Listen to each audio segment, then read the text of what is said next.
Why am I broke all the time? Where has my money gone? And how will I make it to next payday? It's a tale as old as time itself. How will I take what I have that I need to survive and make it until I have more? This applies even more so in a money based economy as it did in any other time in history. While I can't fix every money situation, I can provide one simple way to give some levity and understanding to the age old question: how can I manage my money better? My name is Daniel Worley. I'm 36 years old and I have a beautiful wife and wonderful son who I adore with everything that I have. Before I met them, I was a young pup, and I was like anyone else, living paycheck to paycheck and always needing to stretch a dollar to make it into 10. I knew that there had to be a better way. So in that moment, I did what I always do, and I turned to the internet and did some research. Turns out I'm not alone in being bad with money. According to the Federal Reserve Report of Financial Wellness in America, one third of Americans can't put together $400 for a financial emergency.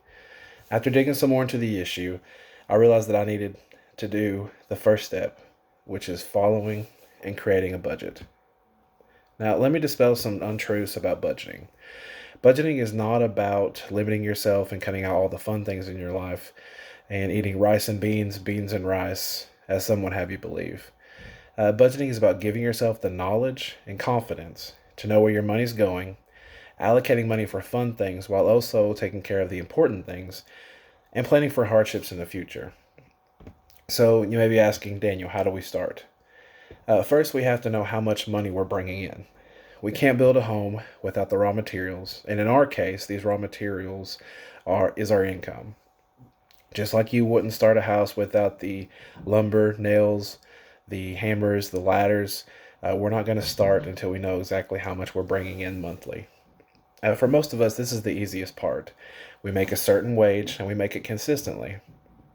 Next, we're going to write down all essential bills. This would include things like housing, for example, your rent, mortgage, your water, food, transportation, electricity, hygiene. Your phone bill and your internet would also probably be included with this. In today's society, those would no longer be considered a luxury. Next is the wants or the non essentials. That might be paying for clothes, cell phone payment, any type of bill that is non essential, but you're still going to have to be paid uh, in a timely manner. Next, you're going to have fun things like eating out, movies, car shows, small enough payments that it's not going to break the bank each month. You used to be able to put concerts in this list, in that category, but Ticketmaster killed that. Last is savings. This includes things that you want to stash away for and things you want to save towards: concerts, vacations, Christmas, birthdays. Most importantly, the emergency fund. Most experts recommend a $1,000 emergency fund at first, and then maybe 3 to 6 months after relieving some debt. Once you have all these written down, you will assign an amount from your income to these expenditures. You know these essential bills are going to be paid monthly, so you probably want to knock those out first. If you're going to concerts and not paying your rent, then we have bigger problems than I can go over here. The goal is to have no money left at the end of the month. I know that sounds crazy, but this is what's commonly known as a zero based budget.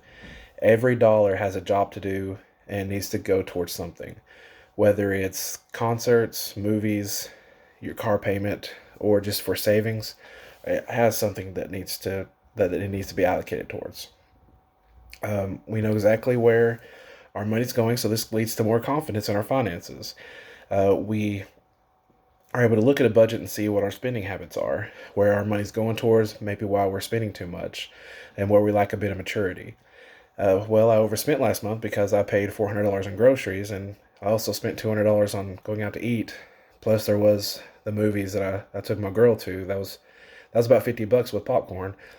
There was that concert that kind of came up suddenly. So I'm starting to see that these things snowball quickly. So maybe next month I need to get those numbers down a bit.